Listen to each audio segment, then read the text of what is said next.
ఇక రాణాగారు మంటపానికి వచ్చి రాగానే వెనక్కి తిరిగి వెళ్ళిపోతే అప్పుడు ఈ అతిథి మర్యాదలన్నీ ఇక్కడే ఆవిరైపోతాయి. కూతురి పెళ్ళాగిపోయి మొహం వేలాడేసుకుని ఇంటికి తిరిగి వెళ్తాడు ఈ సేట్ గోవిందదాసు. మహారాజా, కేవలం గోవింద్ సేట్ తిరిగి వెళ్తాడా? మిగతా వాళ్ళు వెళ్లరా? ఎందుకు?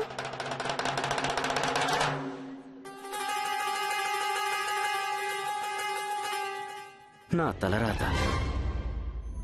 రండి రండి రండి. మేమిప్పుడే వస్తాం. ఇప్పుడు రక్తి కడుతుంది ఆట. సూర్య, మేము పెద్దరాణి అమ్మ నుంచి కొబ్బరికాయ తీసుకోవడానికి ఎంతో ప్రయత్నించాం, కానీ ఎంత అడిగినా ఆవిడ మాకు ఇవ్వలేదు. ఇప్పుడు సమస్య ఏంటంటే ఆ కొబ్బరికాయ ఇప్పుడు ఆవిడ చేతిలో కూడా లేదు. రాణగారు మండపం వైపే వస్తున్నారు. మండపంలో ప్రదక్షిణాలు మొదలయ్యేలోపు ఆ కొబ్బరికాయ ఎక్కడుందో వెతికి దాన్ని ఎలాగైనా వెంటనే మార్చేయాలి. కానీ మేము ఇక్కడ కార్యక్రమంలో పాల్గొనడం చాలా అవసరం. సూర్య, నువ్వు వెళ్ళి ఆ కొబ్బరికాయ ఎక్కడుందో వెతుకు. మన ప్రేమ కోసం తొందరగా వెళ్ళు.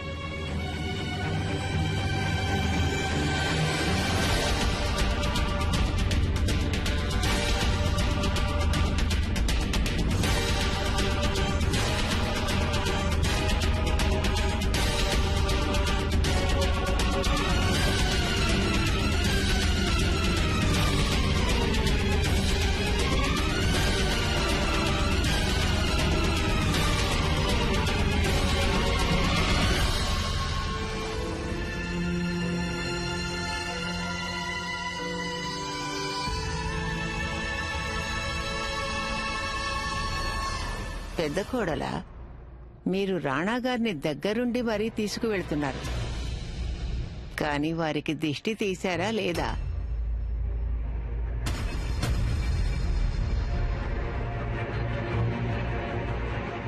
మర్చిపోయారా? సంప్రదాయాలు పాటించాల్సిన బాధ్యత మనదే, మర్చిపోకూడదు కదా.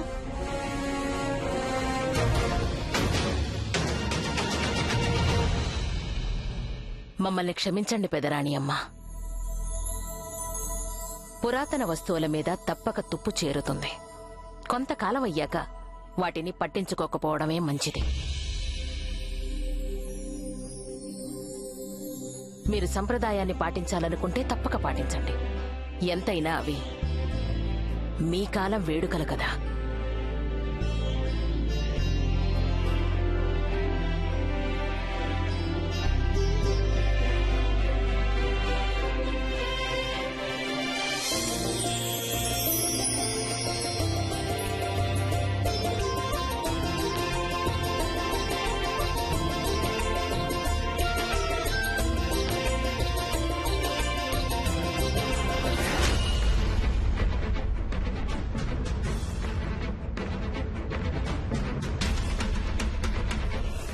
ఒకవేళ ఈ మండపం అదైతే కాదు కదా?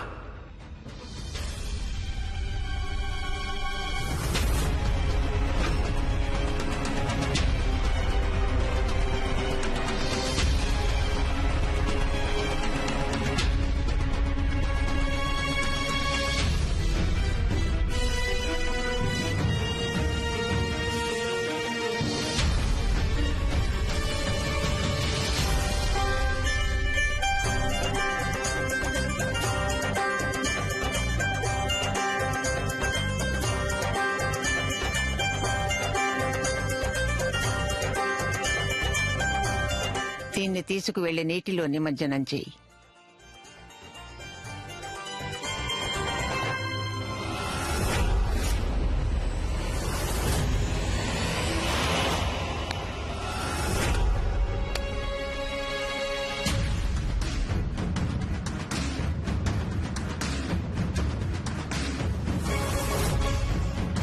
రండి రాణా గారు, ఆలస్యం అవుతోంది, మండపం దగ్గరికి వెళదాం.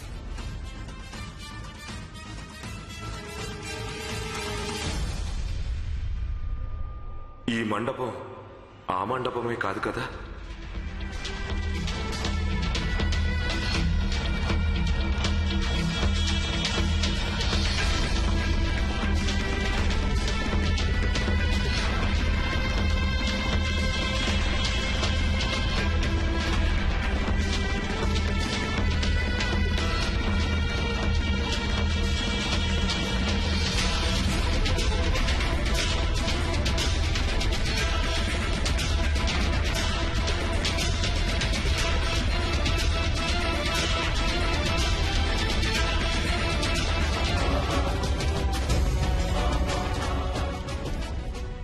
ఏదైతే కోరుకున్నామో మీరు సరిగ్గా అలాంటి మండపాన్ని వేయించారు.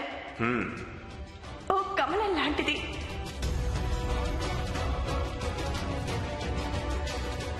మేము మిమ్మల్ని ఎంతగానో ప్రేమిస్తున్నాం. ఐ లవ్ యూ రాణా గారు. ఐ లవ్ యూ టూ రాణి గారు.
ఒకవేళ మేము వద్దంటేనో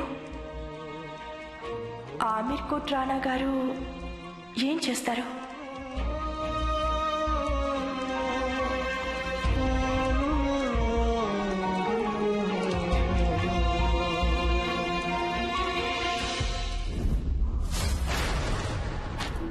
ఆహా, ఎంత అందంగా అలంకరించారో.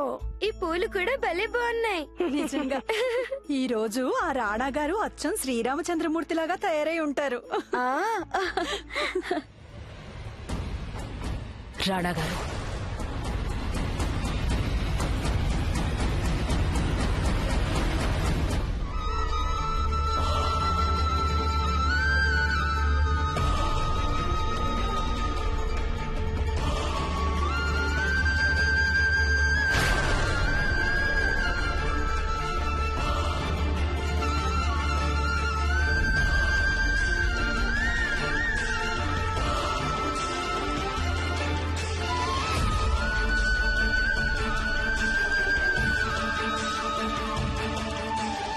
ఇక మనల్ని ఎవ్వరూ విడదీయలేరు.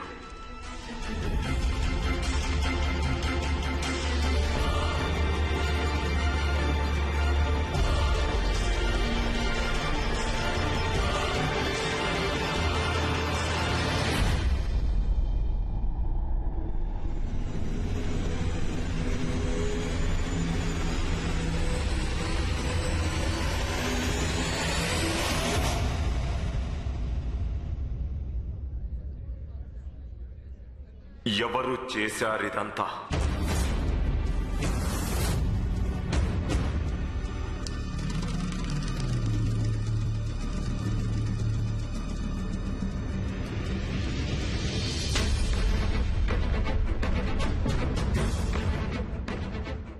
ఇదంతా చేసింది ఎవరు?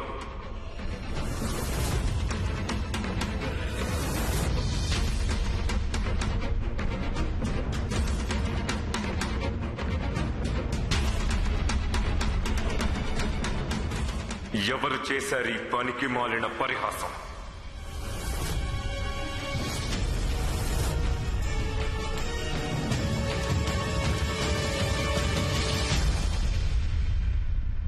ఎవరు చేశారు ఈ పనికి మాలిన పరిహాసం?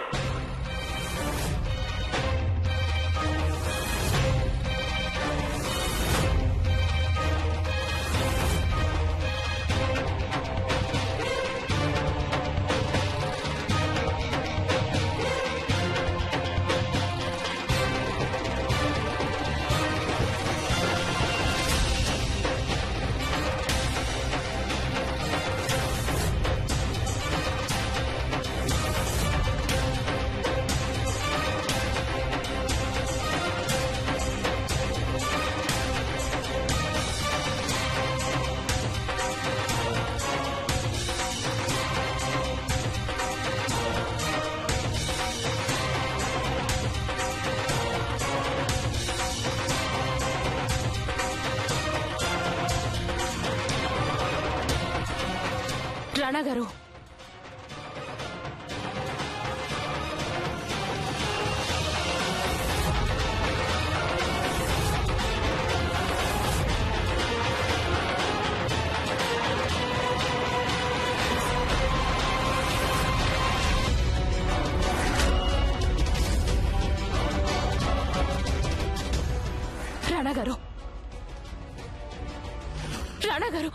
రాణాగారు.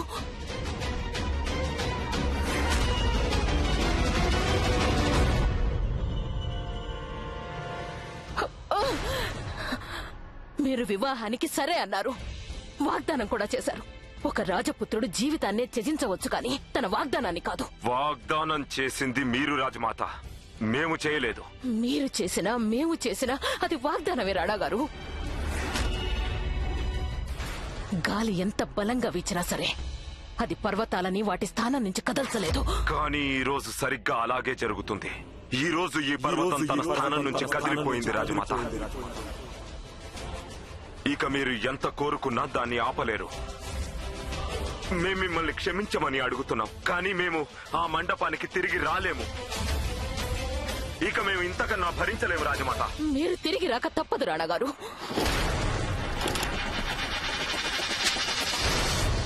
రాజమాత, ఈ రాజకుటుంబం పరువుకి ఏదైనా జరిగిందంటే మా మరణానికి మీరే పూర్తిగా బాధ్యత వహించవలసి ఉంటుంది.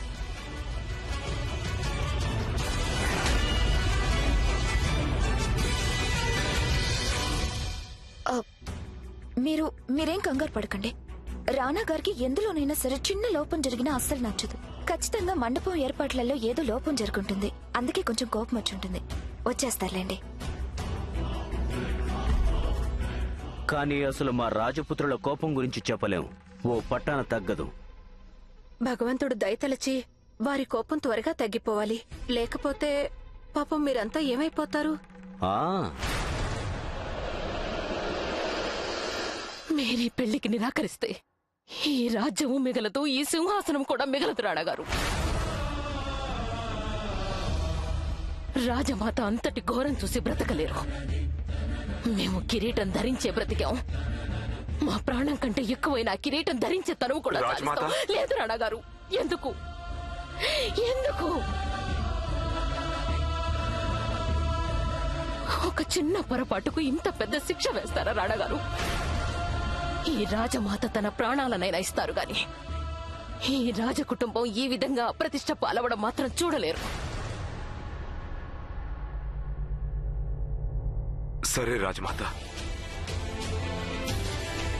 మీరు ఎలా కోరుకుంటే అలాగే జరుగుతుంది. మీరు రాజమాతగా వ్యవహరిస్తూ ఒక విషయం పూర్తిగా మర్చిపోతున్నారు. మేం మీ కుమారులము అని. కానీ మేం మర్చిపోలేదు, మీరు మాకు జన్మనిచ్చిన అమ్మ అని.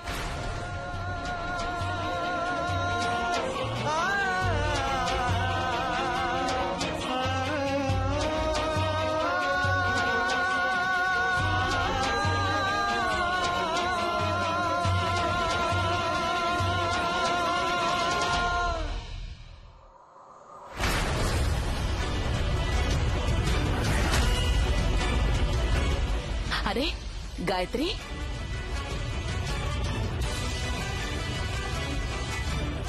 మీరిక్కడేం చేస్తున్నారు? అంటే అది రాణా గారు మండపం నుంచి వెళ్లిపోయారుగా. ఓ అదేంటంటే రాణాగారికి మండపం అంతగా నచ్చలేదు. ఇప్పటికే ఈ వివాహంలో ఎన్నో ఆటంకాలు ఎదురవుతున్నాయని ఆయన కొంత బాధపడుతున్నారు. దానికి తోడు ఈ మండపాన్ని చూసేసరికి ఆయన కోపం పట్టలేకపోయారు. అయినా పెళ్లిలో ఇలాంటి చిన్న చిన్న గొడవలు జరుగుతూనే ఉంటాయి. మీరేం దిగులు పడకండి. రాణా గారు మా వివాహం గురించి కంగారు పడుతూ ఉంటే నేను ఏవేవో ఊహించుకుంటున్నాను. పదండి.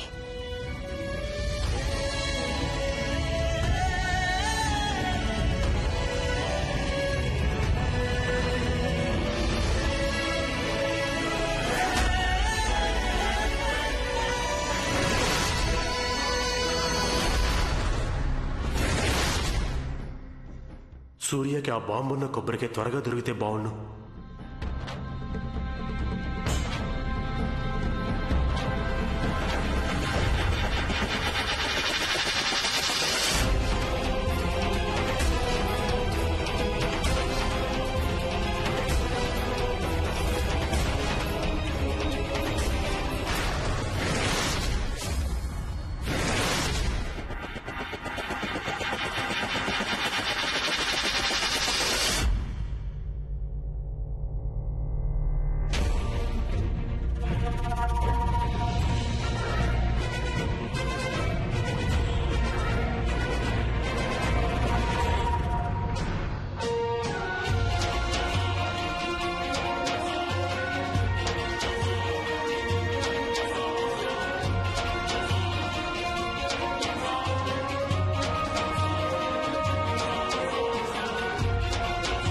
ఉన్న ఫలంగా మేం మండపం వదిలి వెళ్ళిపోయాం. దానికి మీరు మమ్మల్ని క్షమించాలి. మేము అలా చేసి ఉండకూడదు.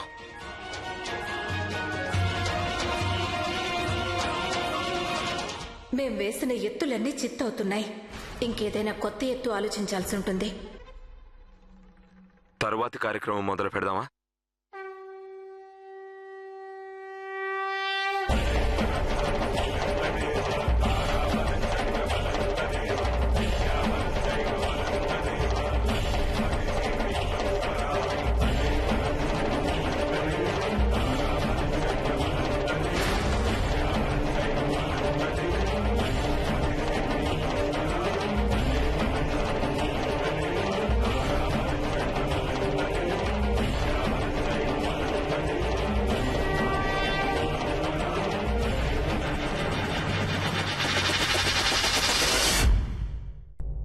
కోకిల, మేం మీతో కొంచెం మాట్లాడాలి. రండి. రాజమాత, ఏంటి మీరు చేస్తున్న పని? మేం మీకొకటి గుర్తు చేస్తున్నాం. ఇలా చెయ్యి మెలేసి మీరు మాకేం గుర్తు చేస్తున్నారు? మీరు మరచిన విషయం, అరణ్యమైన జనారణ్యమైన శివంగి దారిని అడ్డుకోకూడదు. కావాలని అలాంటి మండపమే వేయించారు కదా రాణా గారికి వారి గతం గుర్తు చేయడానికి. మీరు మా మీద అలాంటి ఆరోపణలు చేయడం అన్యాయం. మనమిద్దరం తోడుకోవడంలో అలాంటిది మీరు మాతో ఎలా పోటీ పడుతున్నారంటే? పోటీ అనేది సమౌజ్యాల మధ్య జరుగుతుంది. రాజమాత, ఇప్పుడు మేం మీకు విధిస్తున్నది శిక్ష. ఈ మహల్లోని గాలి కూడా రాజమాత ఆజ్ఞ ప్రకారమే వీస్తుంది. కోకిల, ఏమనుకుంటున్నారు మీరు? మీరు కుతంత్రాలు రచిస్తుంటే మేము వాటి గురించి తెలుసుకోలేవనా? మీరిద్దరూ కలిసి రాణా గారిపై జరిపిన హత్యా ప్రయత్నాల గురించి తెలుసు. అలాగే మా కోడలి కోసం మీరు ఆ రోజు పసుపులో ద్రావకం కలిపింది కూడా తెలుసు. అలాగే మీ అపశకునాల కథలు తెలుసు. ఒక్క విషయం గుర్తుంచుకోండి కోకిల, మీ చేష్టల వల్ల అనుబంధాలపై పడ్డ ఈ మరకలను ఈ రాజమాత తలుచుకుంటే మీ ఇద్దరి రక్తంతో పూర్తిగా కడిగి వేయగలరు.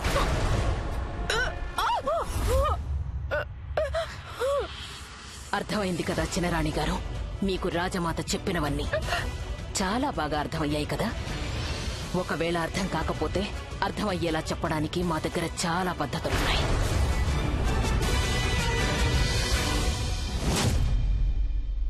మీరు చేసింది మాకు తెలిసిపోయింది పెద్ద కోడలు గారు.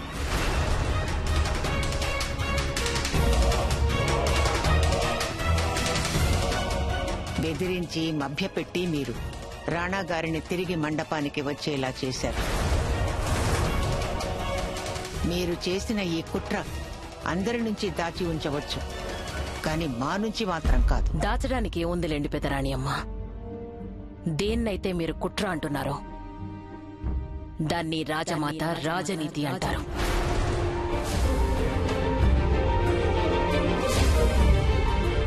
కత్తి ఎంత పదునుగా ఉన్నా సరే అది ఖడ్గంతో పోటీ పడకుండా ఉంటేనే మంచిది.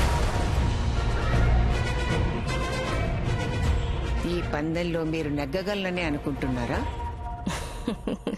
పందాన్ని మేము ఎప్పుడో గెలిచేశాం పెదరాణి అమ్మ. ఇక ఈ పెళ్లి ఆగే సమస్యే లేదు. అదే చూద్దాం.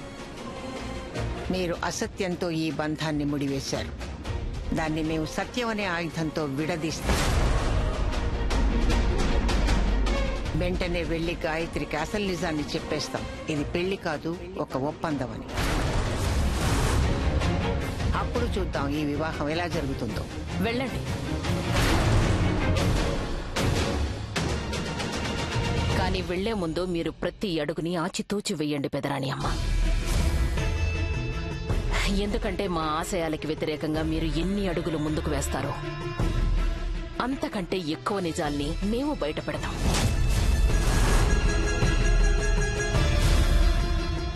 అత్తగారు కోడలి రహస్యం ఒక్కటి బయట పెడితే ఆమెకు కోడలు సరితూగాలంటే అత్తగారి 10 రహస్యాలను బయట పెట్టాలి కదా.